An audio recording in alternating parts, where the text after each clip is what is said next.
Cada mañana me postro en la orilla de mi cama, le pido la bendición al divino, el que me ama, que ilumine mi camino, la salida y la entrada en la noche fría y en el sol de madrugada. Mira lo que estás haciendo y lo que está sucediendo. La vida no es tan fácil, la gente se está perdiendo, recordando el terremoto de Haití, la tragedia de Nepal. Eso es de todos los días, la gente muere sin parar. Dios quiere darte lo mejor, acéptalo en tu vida, deja ya la rebeldía, entiende y comprende que Jesús es quien quita y quien da vida. Dice,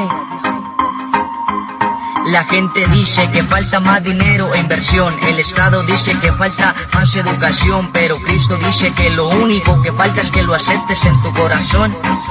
Él dice, yo soy el camino, yo soy la solución a toda queja, a todo problema por lo que un pueblo se acompleja. Sigue mis pasos, te llevaré entre mis brazos, conmigo no tendrás ningún tipo de retraso.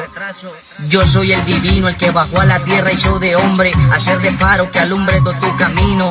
El mismo que murió en la cruz del Calvario y hizo hijo mío.